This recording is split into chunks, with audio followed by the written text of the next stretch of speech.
नमस्कार, आप देख रहे हैं India TV news Bihar Jharkhand, सच की तह तक। मैं हूं संदली और आपके लिए लेकर आई हूं आज की सबसे बड़ी और बेबाक खबरें। हर वो सच जिसे दबाया गया, हर वो सवाल जो उठना चाहिए था, क्योंकि यहाँ हम बात करते हैं बिहार और झारखंड की, आपके हक और हकीकत।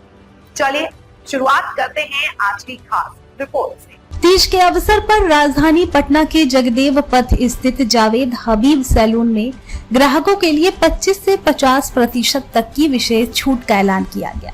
हेयर एक्सपर्ट जावेद हबीब स्वयं पटना पहुंचे और ग्राहकों से मुलाकात कर हेयर केयर व स्टाइलिंग के टिप्स साझा किए।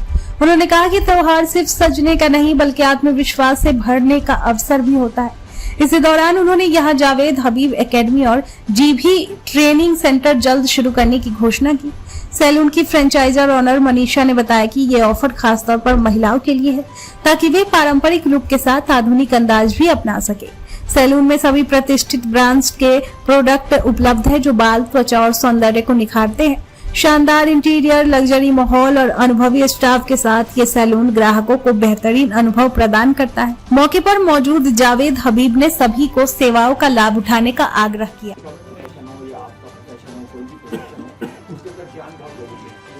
ज्ञान आ जाएगा, आप बहुत बड़ा कर सकते हैं। मैं मानता हूँ कि लोग बोलते हैं नाई का काम है, अफकोर्स मैं दोस्तों नाई का काम है, लेकिन नहीं है। लेकिन अगर मुझे इसको ग्रो कराना है, मुझे इसके अंदर स्किल डालनी पड़ेगी। और स्किल कैसे आएगी? तो साइंस आएगी। हम लोगों के 60 स्कूल चलते हैं ऑल ओवर इंडिया। हम लोगों के दो स्कूल चलते हैं बिहार के अंदर।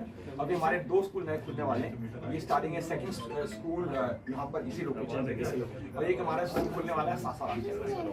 बिकॉज अभी भी इंडिया के अंदर जितने भी लोग बाल काटने वाले हैं वो 2 स्टेट से आते हैं, एक है बिहार, एक है यूपी। तो आप सोचो, आप चाहे बॉम्बे जाओ, आप चाहे तमिलनाडु जाओ, आप अरुणाचल जाओ, वहाँ बाल काटने वाले लोग कौन है? वो सिर्फ 2 स्टेट से।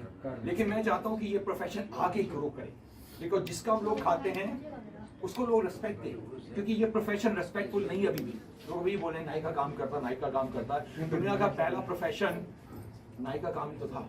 लोग जंगलों में नंगे रहते थे, लेकिन सबके बाल अच्छे होते थे। और जब तक दुनिया चलेगी ना, मेरा ये नाई का काम चलने वाला है। पर अगर इसके अंदर एजुकेशन आ जाएगी, हम लोग बहुत अच्छा ग्रो कर सकते हैं। एक इंटरेस्टिंग फैक्ट मैं आपको बता दूं, भारत की कम से कम 9 करोड़ की पॉपुलेशन बाल काटने वालों की है। आप सोचो कि कम से कम 7-8% लोग बाल काटने वाले हैं, लेकिन उसमें कमी क्या है? वहाँ एजुकेशन नहीं है। वहाँ एजुकेशन नहीं है, तभी लोग उनको बोलते हैं ये बाल काटता है।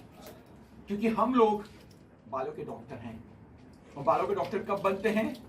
जब आपके पास उसकी साइंस है। बाल काटना साइंस है, बाल काटना कोई आर्ट नहीं है।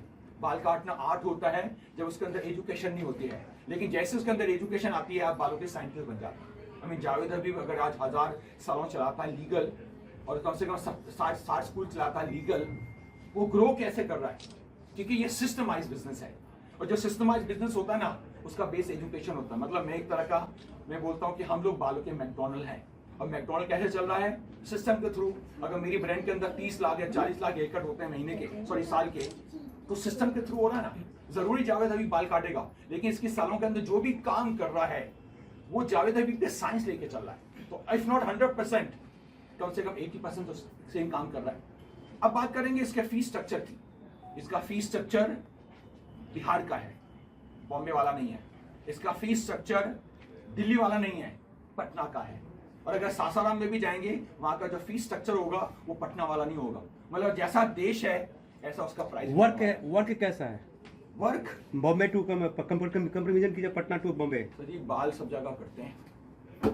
हो सकता है कि वहां आपको 1000 रुपए देना पड़ेगा, यहाँ हो सकता है 300 रुपए देना पड़ेगा, लेकिन बाल सब जगह करते हैं। दुनिया की 800 करोड़ की पॉपुलेशन है ना, हर इंसान इस प्रोफेशन का पार्ट बना हुआ है। बाल काटने वाले, बाल कटवाने वाले। तो दुनिया के किसी भी हिस्से में चले आना, नाई दुनिया का सबसे बड़ा प्रोफेशन है। तो ये छोटा काम नहीं है, छोटा हमारी सोसाइटी ने बना दिया कि नाई का काम करता है। मैं कहता हूँ हमारे बिना किसी का काम नहीं चलता। जब इंसान पैदा होता है सबसे पहले बाल का काम होता है, इंसान मरता है तब भी बाल का काम होता है।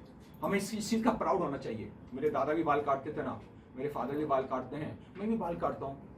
मतलब 3 जनरेशन बाल काट के एक लेगेसी क्रिएट कर ली। नाई की लेगेसी दुनिया में कहीं है नहीं आज तक। सर जावेद हबीब की नाई की लेगेसी है 110 साल की, बहुत बड़ी बात है। और वो भी कहाँ की ब्रांड है? भारत की ब्रांड है, यूपी की ब्रांड है, भारत की ब्रांड है सर। आप पटना है, पटना वालों के लिए कुछ कहना चाहेंगे? पटना में, बिहार के अंदर बाल बहुत टूटता है, और वो क्यों टूटता है? यहाँ अंधविश्वास है। अंधविश्वास क्या? तेल लगाओ। अगर इतना तेल लगा रहे हो तभी तो बाल टूट रहा है, तभी तो बाल गिरे हो रहा है। तो 2-3 चीजें हैं। एक तो बालों को रोज वॉश करो, क्योंकि यहाँ पर पसीना निकल रहा है, ये पसीना रूसी बन रहा है, और जब रूसी बनेगा ना आपका बाल पक्का टूटने वाला है। आप जितना तेल लगा लो, इतना महंगा तेल लगा लो, और कभी रात को तेल मत लगाना। जो रात को तेल लगाएगा पक्का उसके बाल गिरे होने वाले। शैम्पू कौन सा यूज करेंगे? शैम्पू इंपॉर्टेंट नहीं है। आपके दादा के बाल ज्यादा थे, उस टाइम तो कोई शैम्पू नहीं था। इसका मतलब पता क्या है? शैम्पू इंपॉर्टेंट नहीं, इंपॉर्टेंट पता क्या है? शैम्पू करने का तरीका। और वो तरीका क्या है? पहले बाल गीले करो, सबसे इंपॉर्टेंट। उसके बाद में तेल लगाओ। और कौन सा तेल लगाओ? बिहार के अंदर सरसों है ना, सरसों का तेल लगाओ, ठीक है। उसके बाद में इसको 5 मिनट के लिए छोड़ दो। 5 मिनट छोड़ने के बाद में आप उसको धो दो। अब धोने के लिए शैम्पू यूज करो, साबुन यूज करो, रीठा यूज करो, आप पे डिपेंड करता है। तो शैम्पू इंपॉर्टेंट नहीं है, इंपॉर्टेंट पता क्या है? स्वच्छ हेयर। अगर स्वच्छ हेयर होंगे ना, तो जब तक जिंदा है ना, किसी का बाल बाका नहीं हो सकता। इसको फॉलो करना। जिनके बाल चले जाते हैं फिर पूरा वापस जिसके कैसे बाल चले गए ना, चांसेस कम है। लेकिन अगर वो पैसा है, ट्रांसप्लांट करा लीजिए। लेकिन उसकी भी गारंटी ये है कि 50% बाल ही आएंगे, सारे बाल आने वाले नहीं है। और उसके लिए आपको अच्छा डॉक्टर चाहिए। जो बैड सेल्स हो गया है उनका क्या? सर ये उसका कोई आंसर नहीं है, उसका कोई आंसर नहीं है। आजकल इश्तिहार आते हैं, ये कर हो जाएगा, ये हो जाएगा। एक बारी बालों का क्यूटिकल अंदर से मर गया ना, उसका बाल वापस आना मुश्किल है। हाँ, हम लोग ट्राई कर सकते हैं। ट्राई कैसे कर सकते हैं? प्याज। आई थिंक प्याज सबसे अच्छी चीज है। अगर आंखों से पानी निकाल सकता है, यहाँ से बाल भी उसका कोई साइड इफेक्ट प्याज का? प्याज का साइड इफेक्ट नहीं हो सकता। तो आप क्या करेंगे? आप फ्रेश प्याज का जूस निकालो, तेल नहीं, जूस निकालो, और उसको यूज करो तेल मसाज की तरह। तेल लगा के आप उसको हर दूसरे दिन लगाओ, और वो 5 मिनट में सूख जाता है। जैसे सूख जाता है उसको धो दीजिए। मेरा मानना ये है कि शायद 70-80% बाल वापस आ सकते हैं। लेकिन उसकी कंडीशन क्या है? एज। अगर आप 80 साल के बालों पे लगाएंगे ना, हो सकता है बाल वापस ना आए। लेकिन अगर 40 पे लगाएंगे, 50 पे लगाएंगे, बाल आने के चांसेस है। और मेरे होते हुए भारत के अंदर कोई गंजा नहीं हो सकता, लेकिन मुझे सुनना पड़ेगा। और सुनना क्या पड़ेगा? स्वच्छ हेयर, स्वच्छ बिहार, स्वच्छ भारत। और हमारी इस सालों की एनिवर्सरी आज मैं यहाँ पर क्यों आया? हाँ। आज हमारी एनिवर्सरी, फर्स्ट एनिवर्सरी है।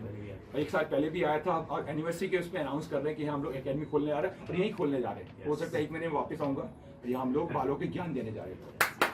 एक सवाल और है सर, एक सवाल और है कि और आपके तो पूरे बिहार में, पूरे देश में बहुत सारे आउटलेट्स हैं, सैलून्स हैं। जगदेव पथ में ऐसी क्या खास बात है? भैया देखो, जहाँ धंधा अच्छा चलता है वो सब अच्छी जगह है। फिर भी सर कुछ तो स्पेशलिटी होगी जगदेव पथ की। नहीं, मैं आपको बताता हूँ। हमारे यहाँ जितने भी सैलून में लोग काम करते हैं, ये सबसे इंपॉर्टेंट चीज है। इसकी लुक इंपॉर्टेंट नहीं है, इसमें जो काम करने वाला है ना, वो सबसे इंपॉर्टेंट है। और वो कहाँ से आया है? हम उनको ट्रेनिंग कर रहे हैं, उनको ट्रेन दे रहे हैं। हो सकता है 50% लोग हमारे स्कूल से निकल के आए। तो ये जो यहाँ जो काम कर रहे हैं, वो जो ट्रेनिंग है ना, वो इस सालों की खासियत है। इस सालों की खासियत नहीं है, पूरे जावेद ग्रुप की खासियत क्या है? वहाँ काम करने वाले अच्छे वर्कर हैं, they are being trained well. Patna वासियों के लिए कुछ कहेंगे? आप आए हैं आज a chief guest. Sir ji, एक ही चीज बोलूंगा, अच्छे बाल कटा के रखो। आप मेरे पास आओ ना आओ, अच्छे बाल कटा के रखो। कोविड के बाद में सबको एक ही बात समझ आई है, एक ही लाइफ है, उसको जीते। और कैसे जिएंगे? हंसते हुए। और हंसेंगे कब? जब अच्छा दिखेंगे। और अच्छा कब दिखेंगे? जब आपके बाल होंगे। आपके हेयर स्टाइल भी अच्छे लग रहे हैं सर। मेरे बाल तो ऐसे हैं। अरे मेरे अपने बाल हैं, मैंने लगवाए नहीं है। आप सोचो ना, मेरी एज कितनी है? 63 है। कोई कह सकता है 63 एज के अंदर इतनी अच्छी स्किन है, इतने अच्छे बाल हैं? बिकॉज मैं बालों के साथ स्किन का राज क्या है सर? हंसो हंसो हंसो। ये जो हंसते हैं ना, ये स्माइल है। ये जो हंसते हैं ना, और हंसते कब है? जब आज अच्छा महसूस कर रहे हैं शीशे में। और अच्छा महसूस कब करते हैं? जब आपकी लुक अच्छी आती है। हाँ जी, कोई और क्वेश्चन किसी का? ब्यूटिशियन से अगर कोई दिन के दाग धब्बे चेहरे पे हो तो क्या वो सही किया जा कभी नहीं जा सकता? सकता। नहीं। उसको धब्बे आने में 6 महीने लगे। आप सोचते 1 महीने में एक दिन में निकल जाएगा, और धब्बे अंदर से निकल रहे हैं। अब बाहर से उसको कुछ भी कर लीजिए, हाँ हल्का हो सकता है, लेकिन जाने वाला नहीं हो। इसके लिए पता कहाँ जाना पड़ेगा? फेशियल वगैरह वगैरह। इसके लिए आपको डॉक्टर के पास, हम देखो उसकी सफाई करते हैं सर, और जब सफाई करते हैं कम नजर आता है, लेकिन उसके लिए आपको जाना पड़ेगा डर्मेटोलॉजिस्ट के पास। और जो सैलून वाले बोलते हैं ना कि ये ठीक है ना, हल्के हो जाएंगे, लेकिन खत्म करने के लिए go to your doctor. Thank you sir. Okay, thank you sir, Thank you. Thank you.